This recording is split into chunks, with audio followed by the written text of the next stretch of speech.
Hello, welcome back. Nigel here with you, Nigel's Modelling Bench. Part 6 now of the build of this Gannet. This is the Airfix 1/48 kit. And welcome along. If you're new to the channel, please hit that subscribe down there. And if you want to hit the notification bell, you'll get notified of when I put a video out, which, getting back on song now, we're putting out a video pretty much one every day, or every other day at least. So, yeah, as I say, part 6 now. Part 5, we got the undercarriage legs painted, the chrome bits.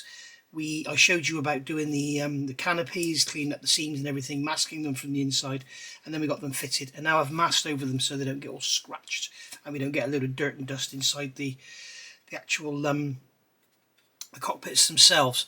So what I want to do now is build up this undercarriage. Now the reason I'm doing this is because, there we go, coughing, still coughing, cough break.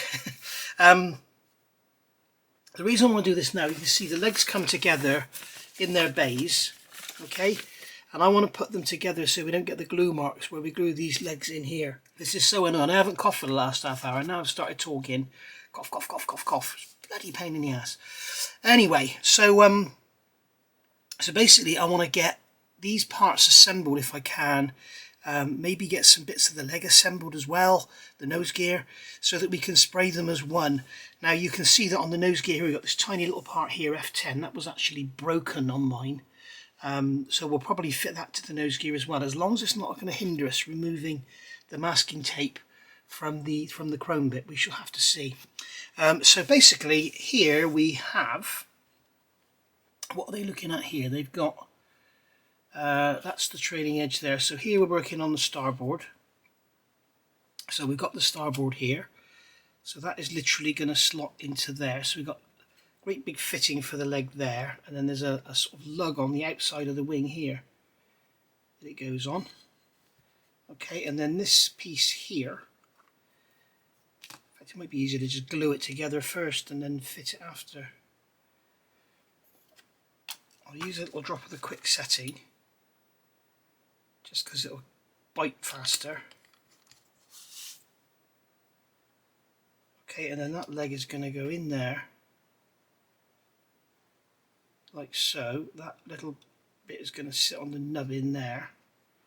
So I'm going to hold that over that nubbin, and then the bottom of this arm, it's going to be very difficult for you to see.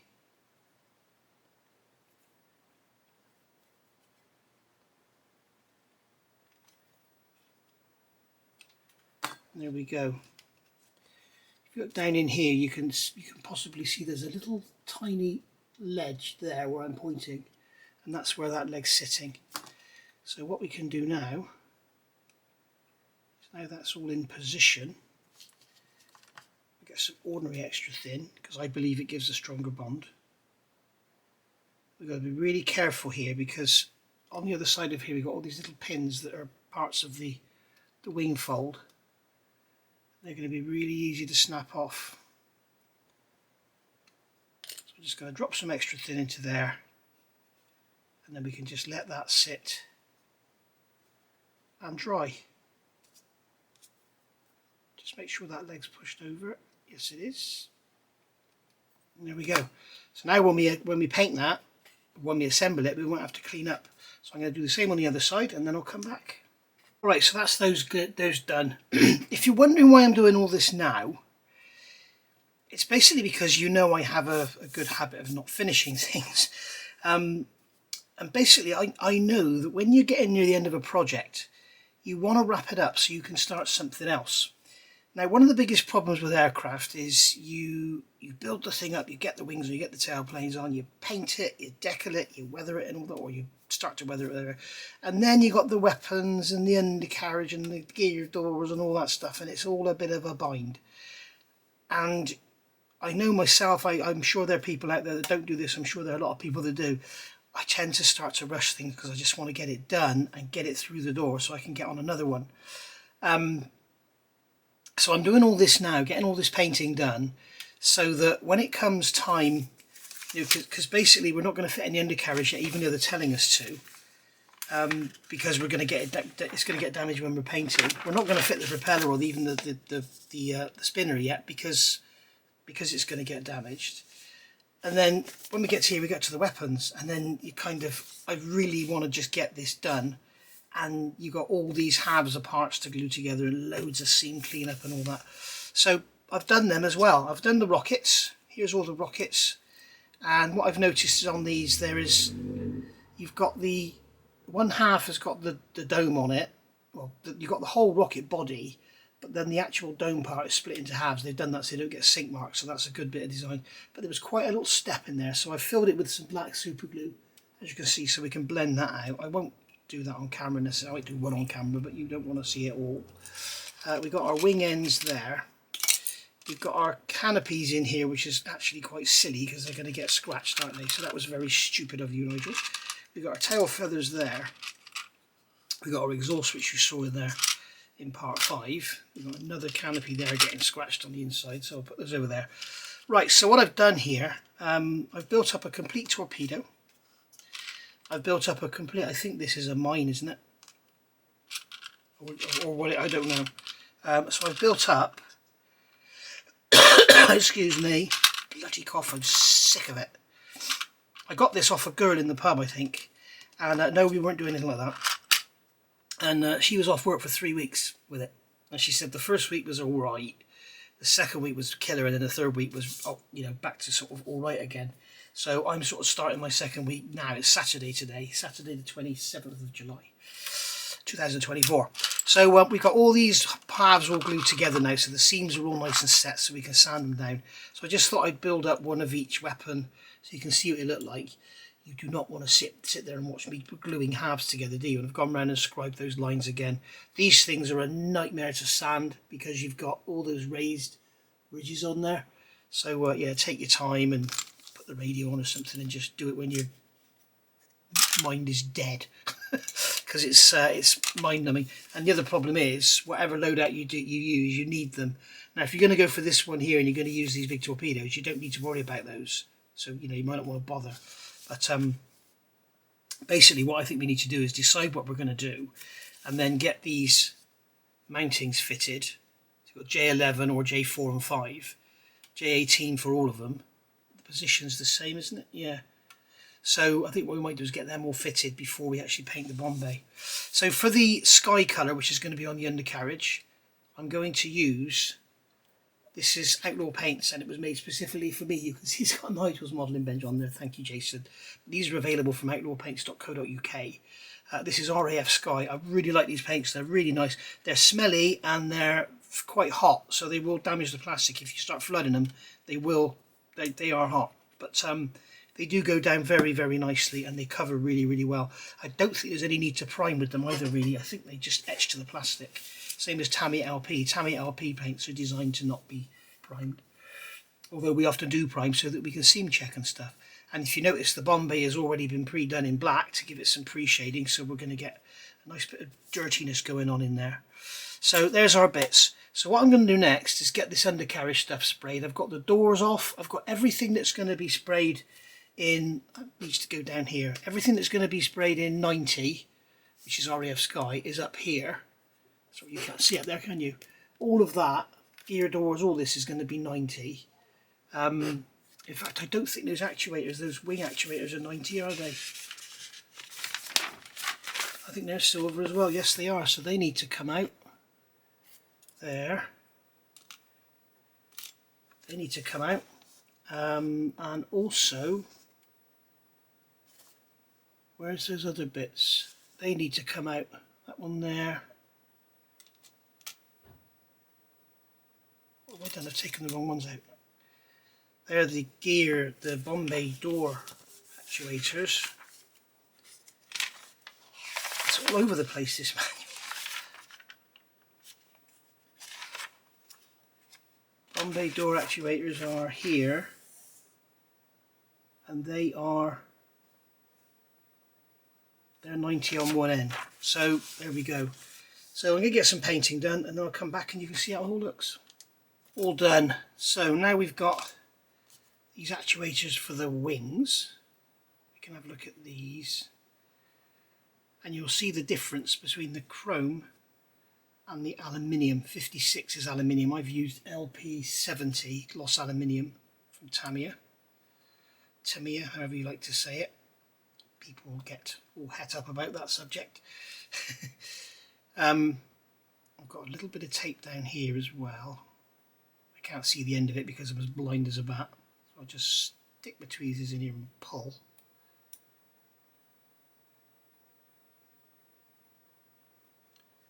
I found something, there's a bit of it come off. I think I used some liquid mask here as well, didn't I? Can't remember now, it was so long ago, it was about a week ago, I don't know, about 3 or 4 days ago I did this. Yeah, there's liquid mask there, look. So,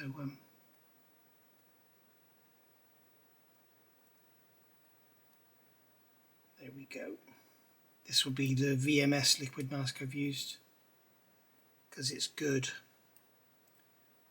The blue stuff you can get from Microset, or Micro Products, is quite aggressive, and it does, on my Fokker, on my little Fokker as it's known, because it is a little Fokker, it actually removes some of the aluminium paint. But you'll see that in my Wingnut Wings video, if I point it out, if I remember to point it out. I can't see the end of this masking tape. There it is. I keep saying I really must get my eyes tested and get some new glasses because I'm as blind as a bat. Right, there we go. So now you can see the difference between the chrome and the aluminium. It's really subtle, but it's nice. It's a good look. And then when we come to ones like this, these are the doors. I've just put some extra tape around this one because it just would not, the tape would not stay down. Excuse me sniffing, guys, I'm all bunged up.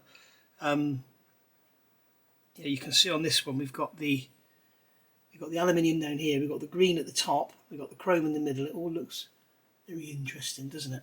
So I'll get these all unmasked and I'll be ready to go, and then we'll move on to something else. I don't know what, probably get these rockets cleaned up. I'll do one on camera and then I'll do the rest off. And we're back, and as you can see here, we have our weapons done.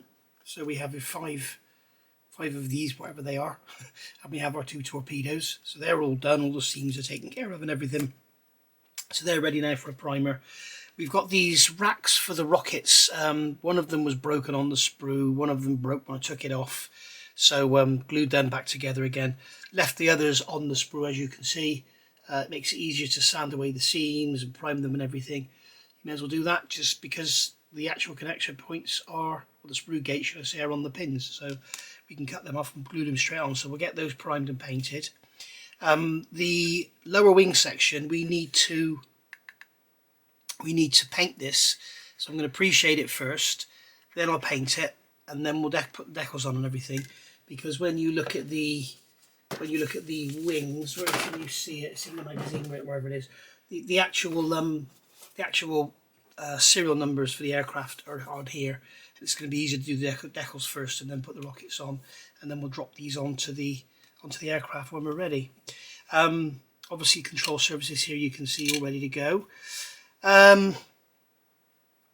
And I've also glued together the Bombay doors, and as you can see, you do require just a couple of pegs to hold them together. Mine were a little bit warped and twisted, so lots of pegs to hold them together. One was actually worse than the other. So I think I've got one bad sprue in this kit.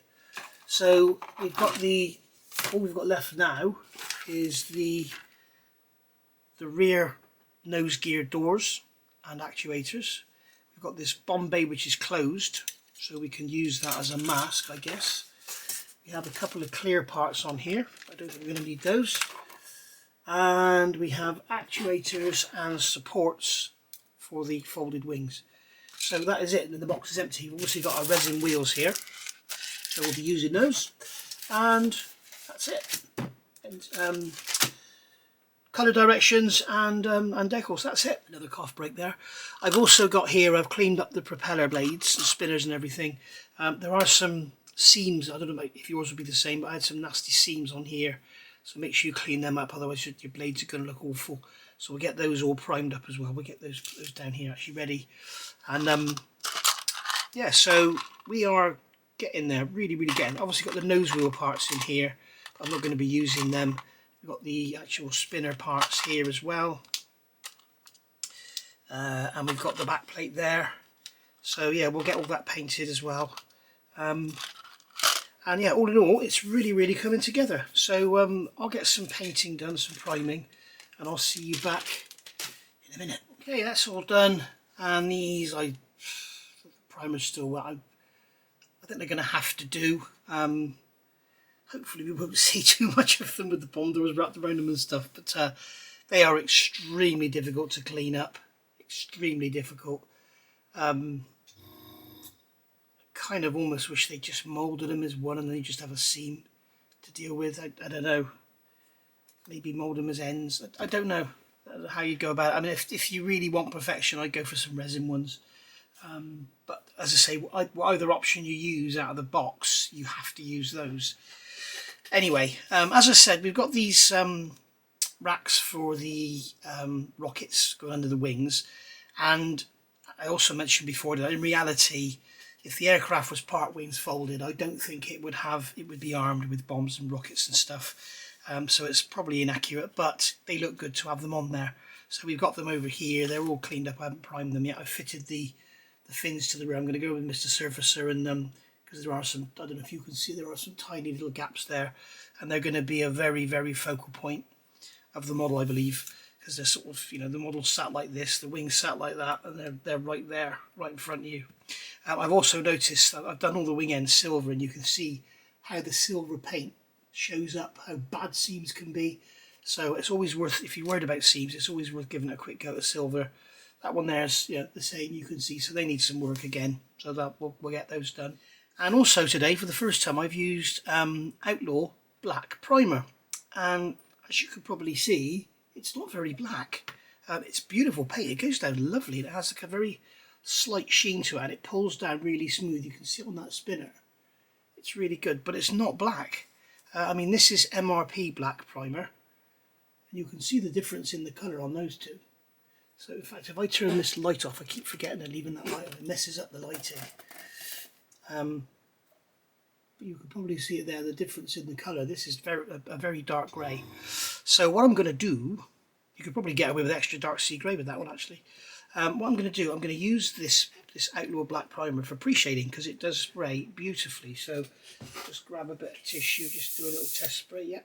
So pre-shading is, again, it's inaccurate, it's not actually a thing, but it's something modelers use to make their models just look a bit more interesting, rather than just having, you know, a sky underside.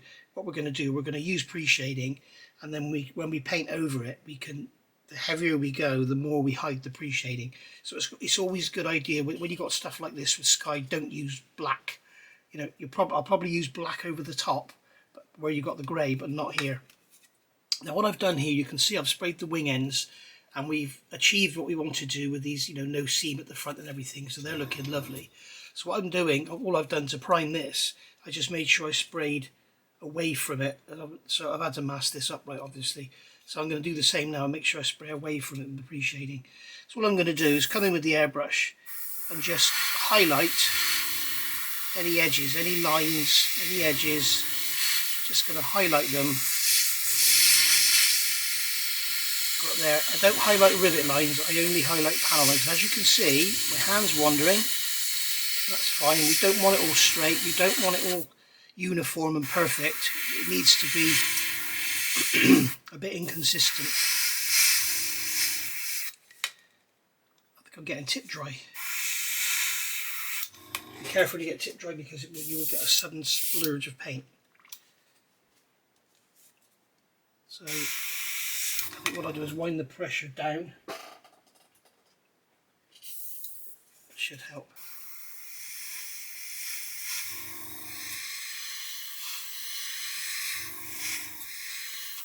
There we go, and then all these panels here will go around them. I'm getting tip dry. This is maybe Outlaw is no good for doing this.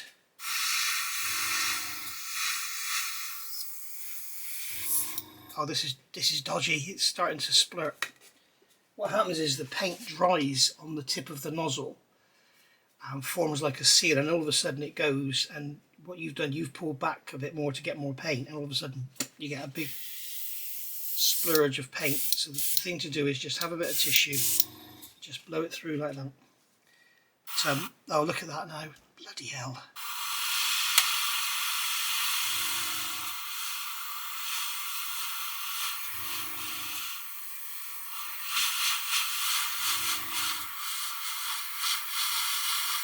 It's okay, you see, if you don't let go of the trigger, it's okay. As I say, luckily with panel light, with pre-shading, it doesn't need to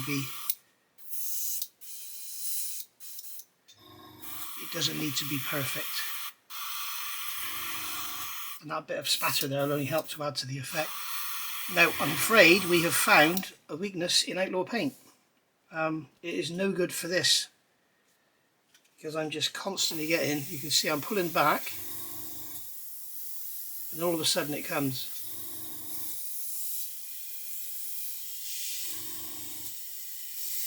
See what happened then? That's what happens. So yeah, maybe if it was thinned a bit, maybe that would improve it. I'll have a little play with it. Okay, result. What I've done, I've added roughly 30% of Mr. Colour Leveling Thinner, and it's beautiful. It's not, there's no tip dry, it's not splattering or anything, it's perfect. So yeah, it's absolutely fine, but you need to thin it, it's too thick.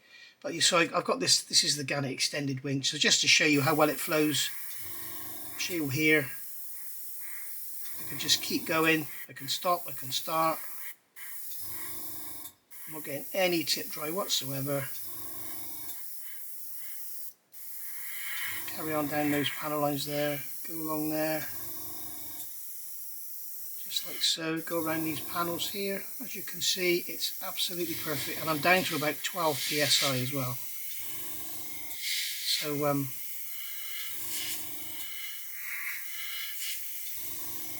obviously it doesn't show up as much on here because it's the grey plastic rather than the primer, but you can see that I'm able to stop, start, whatever I want to do. Okay, no tip dry, no problem, nothing at all. As I say, when you're using it as a primer, you're not doing these tiny little, it's when you get into doing this close-up, low pressure stuff like this when you get the tip dry. If you want to practice tip dry, use Viejo paint. That's your favourite. If it's something you want to do, but, you can put the flow improver and everything, but I still don't like it. That's just my personal choice. So yeah, this is lovely. It's great. Nothing wrong with it at all.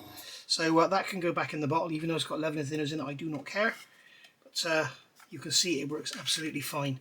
So that is now ready for a coat of the sky, and then we'll give it a clear coat, and then we'll get some decals on there, and then we'll have to paint our racks and go, ugh, lots and lots to do. Just one thing I forgot to say, guys, remember to go round the holes where the rockets, because where the rocket rails sit, that would obviously be a shadow there. So that's what you do. You're trying to create shadows and just make it look real, I guess. Yeah. And there you go, guys. You can see the effect. This is for the newer modelers out there. The experienced guys know all about this. But you can see the effects there. You can just see the grey paint showing through, and it just breaks it up. It just makes it look a bit more authentic, even though it's not. If you know what I mean, it's artistic license is what it is. So what I was thinking now is I'll give it a clear coat, get the decals on there, and then we can get the rocket rails on there. But I'd forgotten something. We have the stripes, and they also have to come on there. So I think what I'm going to do is actually get all the wings ready, and when we get to the point when we're ready to paint the whole thing, I think I'll do it all then. Because obviously I need to do the tops, and the grey has to come around the leading edge as well, and I want to make sure I get that all even. So if I just work on these and paint the tops grey, and I might make mistakes further down the road, and then I've just got to do the striping again on the fuselage and everything. So I think what I'll do is just put these to one side for now, and then when it comes to final painting, after we've got all the weapons done and everything, we're very close to that now. I think when it comes to final painting, we'll just do it all at the same time, and that way I can, get all the sky on, get all the dark sea grey on, then do the stripes, then do the gloss coat, then do the decals, and then we'll put the rocket rails on. I don't think these wings actually need to be glued on, we shall see, but they may need to be, but we shall see. So certainly the rocket rails are going to need to be glued on, and I've got lots of work to do on these rockets before we can do anything with them anyway. So there we go. So what I'm going to do, I'm going to call it a day for this video, because this is the trouble now, we're getting towards the end. I've probably spent nearly as long working on these weapons as I did the whole cockpit. So what I'm going to do is I'm going to call it a day for this video, even though it's only like half an hour long, but I want to get something out there. And what I'm going to do is get all of these weapons painted and everything. You don't need to see me doing that. We've got the, here we go. Here we have these depth charges, whatever they are. They're going to be orange and black. And then we've got the torpedoes, which are light grey. Oh no, aluminium. They're aluminium, and 44, which is a matte pastel blue. And I have azure blue here, which might be quite good for that. That's an outlaw paint. But yeah, they need to be aluminium. I think I have RAF silver. I think we'll use that on them. We'll see. Let's try out these outlaw paints to see how they work. So RAF, so maybe that's a bit dark actually, but we shall see. And then we've got decals to go on and everything. We've got to paint the back of their 168, which is matte hemp beige. So that's going to be, what colour equivalent have we got? Everybody always asks me when I get these out where I got them from. They are from this is Model Airplane magazine. I think it's a Tamiya production, and they came in there many years ago. So that's where they came from. Everybody always asks where they got them, where I got them. 168 is hemp, XF49. There we go. XF49 or Mr. Hobby 336 in the C or the H. Okay, so there we go. Right. So yeah, I'm going to call it a day for this one. I'm going to get all these weapons painted up, and then we'll come back in part 7. I'm also going to get these seams dealt with on here, because they're going to be quite visible, I think. Because that's going to go on like that, isn't it? And then like that, and then this is going to sit like that. So yeah, that's going to be visible there. Look. So what we'll do is, well, I don't think these wings need to be glued, you know. So what we're going to do, we're going to get all this painting done first, and get all the weapons painted first, and go from there. Of course, with those bloody things being silver, if there's any seam lines on there, they're going to stick out like a sore thumb, aren't they? So I may do them in the LP72. LP70, sorry, the gloss aluminium, because then that'll be in a really nice tough coat, and it won't need to be clear coated for the decal to go on then.